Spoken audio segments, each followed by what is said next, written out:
Hello दोस्तों, स्वागत है आपका अपने यूट्यूब चैनल पर। अगर चैनल पर नए हैं तो प्लीज़ चैनल को ज़रूर सब्सक्राइब करें, बाकी बेल को भी ज़रूर प्रेस कर दें ताकि आपको मेरे चैनल के वीडियो टाइम टू टाइम उनका नोटिफिकेशन आपको मिलता रहे।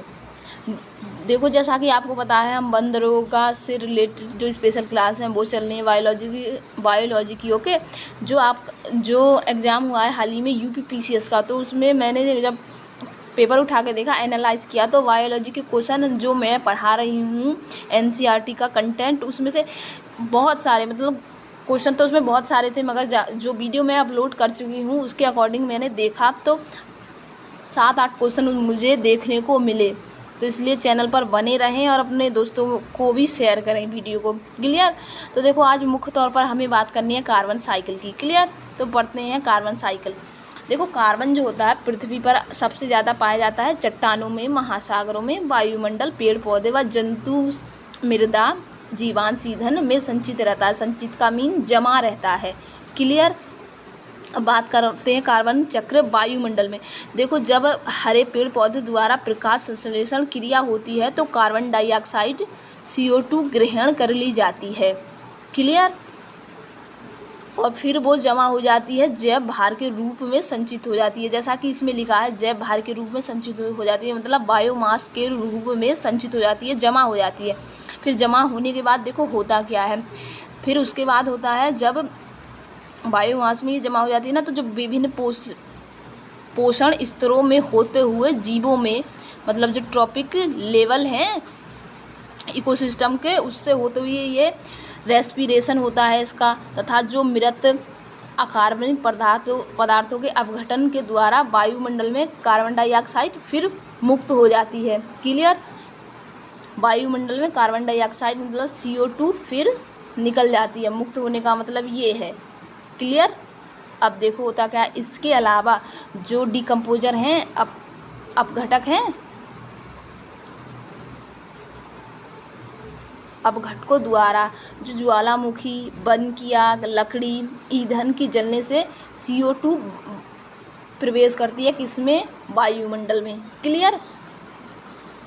प्रवेश करती है। फिर और पशुओं द्वारा एस्क्रीशन होता है, मतलब उनकी यूरिन द्वारा निकलती है। और मीथेन, पशुओं द्वारा उत्सर्जित मीथेन, जो कि कार्बन का ही एक यौगिक है, जो भी वायुमंडल में मुक्त हो जाती है, मतलब वायुमंडल में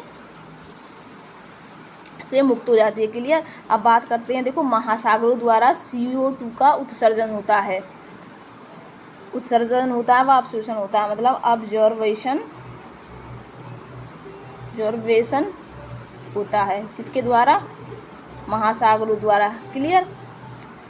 अब इसके बाद देखो, कभी कभी जो लॉन्ग पीरियड साइकिल जो होती है, मतलब दीर्घकालीन चक्र में ये प्रवेश कर जाता है। जैसे जो अनसोल्यूबल कार्बोनेट हैं, मतलब अघुलनशील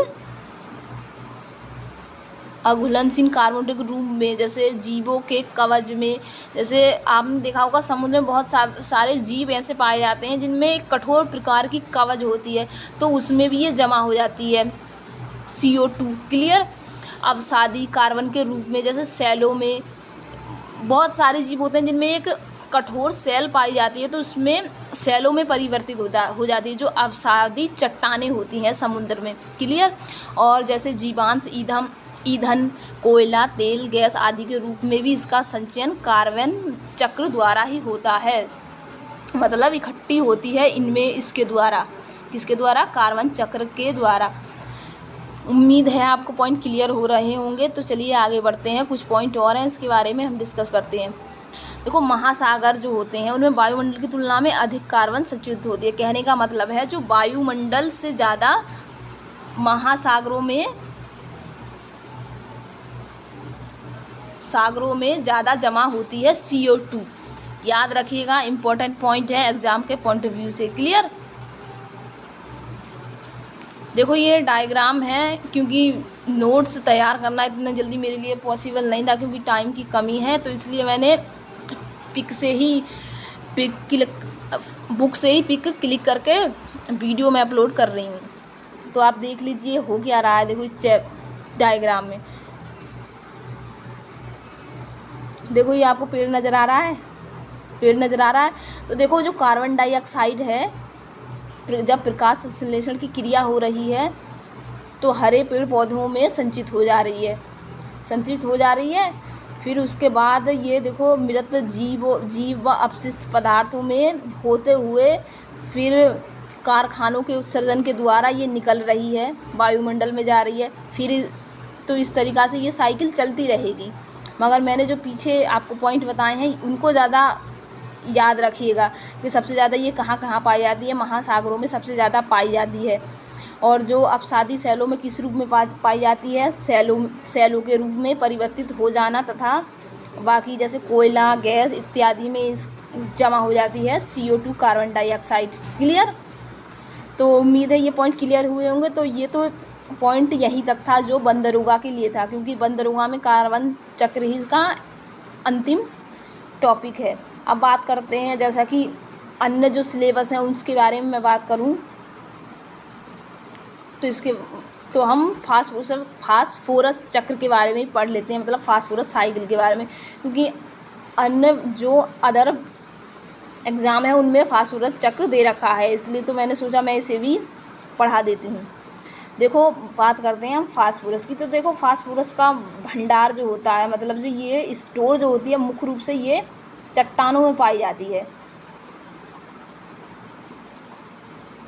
चट्टानों में, तथा मृदा में फास्फेट के रूप में पाई जाती है। क्लियर? याद रखिएगा सबसे ज़्यादा पाई जाती है ये मृदा में, चट्टानों में और मृदा में फास्फेट के रूप में पाई जाती है, याद रखिएगा। अब बात करते हैं, देखो फास्फोरस चक्र जो होता है ना, सभी पोषण चक्रों में सबसे मंद होता है। कहने का मतलब है जो फास्फोरस चक्र साइकिल जो होती है ना पोषण चक्रों में, मतलब ट्रॉपिक साइकिल जो होते हैं उसमें ये क्रिया धीरे होती है, तथा वायुमंडल में ये पाया जाता है धूल के कणों में। क्लियर? फास्फोरस पादपों व जंतुओं में वृद्धि के लिए ये जो फास्फोरस होता है,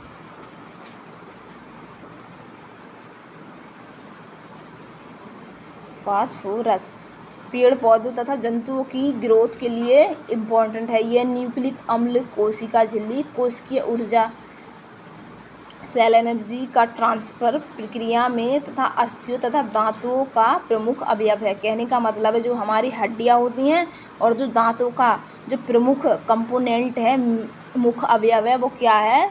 फास्फोरस है, याद रखिएगा, इम्पोर्टेंट पॉइंट है। पूछा जाता है ये क्वेश्चन कि जो हमारी अस्थियां हैं और जो हड्डियां हैं तो उसके लिए मतलब कौन सा प्रमुख अवयव है? तो फास्फोरस का प्रमुख अवयव है। क्लियर?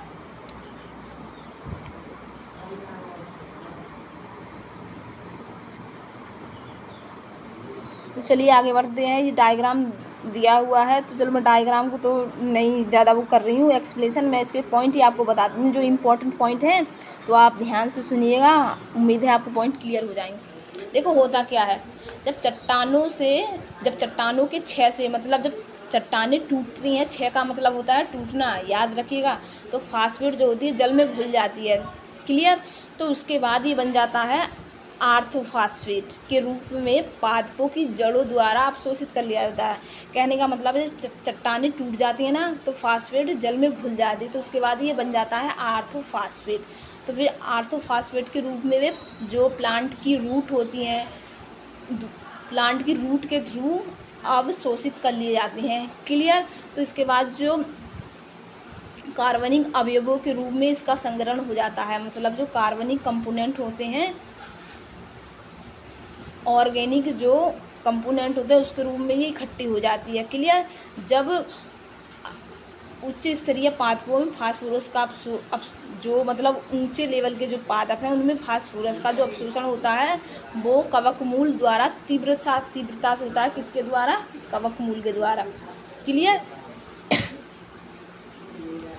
पादपों से यह पोषण स्तर में प्रविष्ट हो जाता है, मतलब पादपों से फिर ये नेक्स्ट पोषण स्तरों में चला जाता है। फिर उसके बाद क्या होता है, जो मृत जीव, जो मतलब डेड ऑर्गेनिज्म हैं, तो जीवाणुओं द्वारा इनका डिकम्पोजन हो जाता है। डिकम्पोजिशन मतलब डिकम्पोज हो जाती है, मतलब अपघटन हो जाता है, और फिर इससे डिकम्पोज होने के बाद क्या होता है दोस्तों, फास्फेट जो होती है वायुमंडल में निर्मुक्त हो जाती है, मतलब वायुमंडल में निकल जाती है। क्लियर।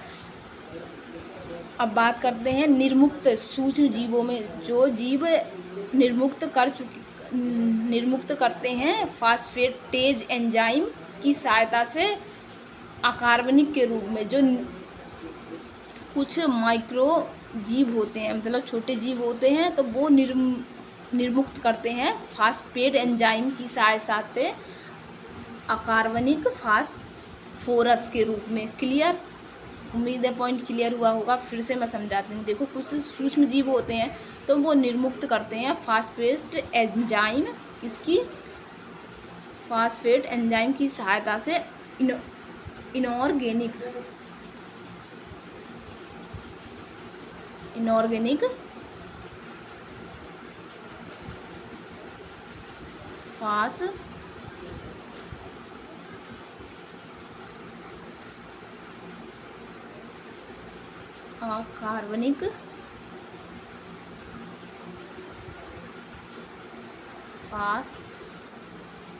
फास्फेटेज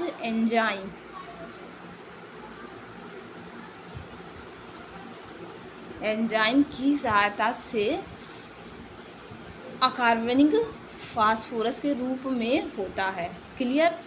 कुछ जीवों में, मतलब सूक्ष्म जीवों में कहने का मतलब है। क्लियर। अब देखो कुछ फास्फोरस जल के साथ बहकर, जब वर्षा होती है या बाढ़ आती है तो फास्फोरस जल के साथ बहकर सागरों में चली जाती है, जहाँ ये तलछट के रूप में जमा हो जाती है, मतलब नीचे के तल में जमा हो जाती है या किनारों में। क्लियर। और फिर उसके द्वारा जमा होने के बाद ये पहुंचता है जंतुओं में, जो छोटे जीव जंतु होते हैं समुद्र के। क्लियर। उम्मीद है ये पॉइंट आपको क्लियर हो रहे होंगे डियर। अब बात करते हैं नेक्स्ट पॉइंट की। देखो जो समुद्री पक्षियों में फास्फोरस चक्र में भूमिका जो होती है, वो पेरू तट पर पाए जाने वाले गुआन निक्षेपों के रूप में देखा जा सकता है। समुद्र में कुछ जो पक्षियों की फास्फोरस चक्र में जो भूमिका होती है ना फास्फोरस चक्र की, वो पेरू तट पर पाए जाने वाले गुआनो निक्षेप के रूप में देखा जा सकता है। इम्पॉर्टेंट पॉइंट है। क्लियर। जो मुख्य रूप से फास्फोरस निक्षेप है इन पक्षियों में उत्सर्जित पदार्थों से उत्पन्न होता है। क्लियर। तो ये तो था फास्फोरस के बारे में हमने पढ़ा, तो इसके कुछ, क्योंकि इतना इम्पोर्टेंट है नहीं, मैंने फिर भी डिस्कस कर दिया। क्लियर। तो याद रखिएगा कुछ जो इसके इम्पोर्टेंट पॉइंट है, इतना कुछ इसमें खास नहीं था। अब बात देखो हम करते हैं सल्फर चक्र की, क्योंकि ये इम्पोर्टेंट है और इससे क्वेश्चन बनते भी हैं जहाँ तक मैंने देखा है एग्जामों में।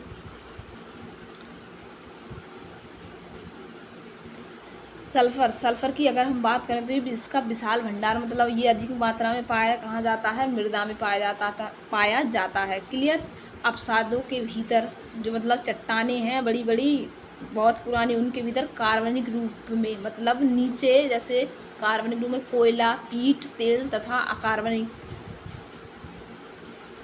पाइराइट चट्टान सल्फर चट्टान के रूप में पाया जाता है। कहने का मतलब है मिट्टी के नीचे पाया जाता है सल्फर चक्र।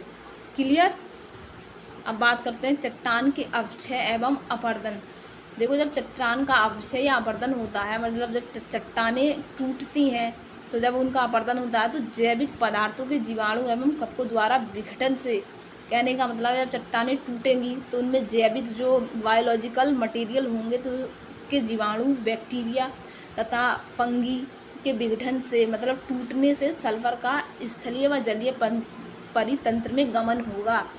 जब चट्टानें टूटेंगी, बहकर जब समुद्र में आएंगी तो वो स्थलीय मतलब मैदान तथा जलीय परितंत्र जैसे नदी हो गए, तालाब हो गए, समुद्र हो गया, तो उनमें इस सल्फर का गमन होगा। मतलब गमन का मतलब चलना, चलना का मतलब बहना।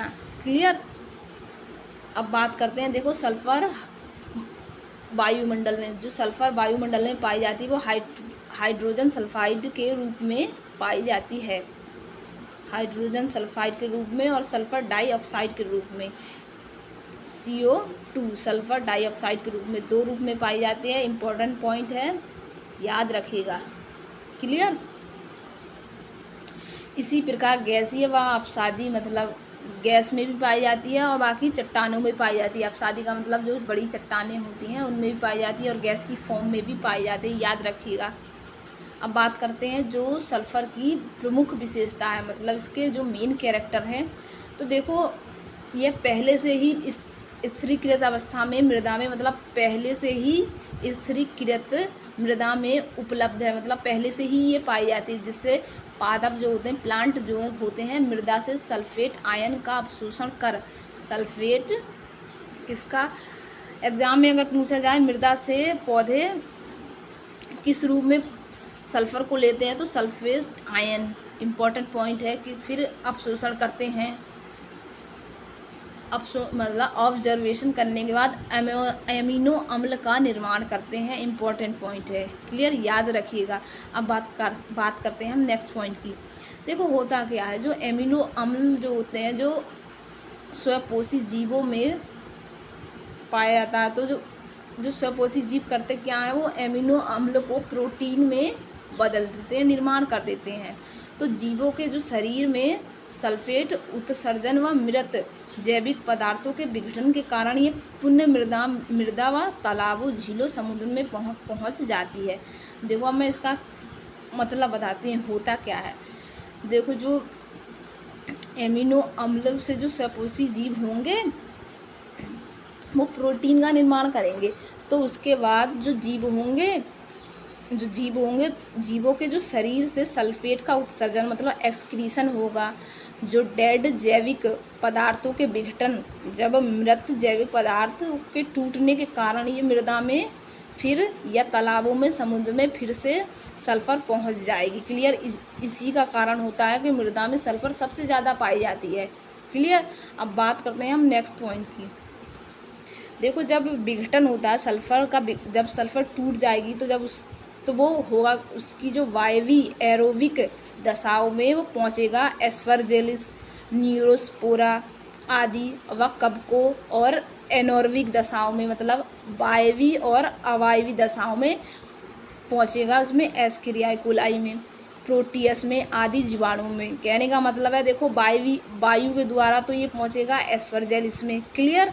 और न्यूरोस्पोराओं में तथा फंगी में, और बिना हवा के द्वारा पहुंचेगा ये एस्केरियाई कोलाई में, और वह प्रोटियस आदि जीवाणुओं में ये पहुंचेगा। उम्मीद है आपको ये पॉइंट क्लियर हुए होंगे। तो अब बढ़ते हैं हम नेक्स्ट पॉइंट की तरफ। देखो वातावरण में जो सल्फ़र जो होता है अनेक विधियों से, जैसे कि जीवांश हो गया, ईंधन जैसे कि कोयला, पेट्रोलियम के जलने से, ज्वालामुखी के उद्भेदन से मतलब जलने से, जो तथा समुद्र की सतहों में बहुत सारे जो सल्फ़र की जो लेयर पाई जाती है उससे एक्सक्रीशन होगा, अपघटन होगा। तो ये सब क्रिया होने के बाद जब इनसे जो गैस निकलती है तो उसके माध्यम से ये पहुंचता है। अधिकांश जो सल्फ़र डाइऑक्साइड के रूप में तथा कुछ हाइड्रोजन सल्फाइड के रूप में ये पहुंचता है। क्लियर।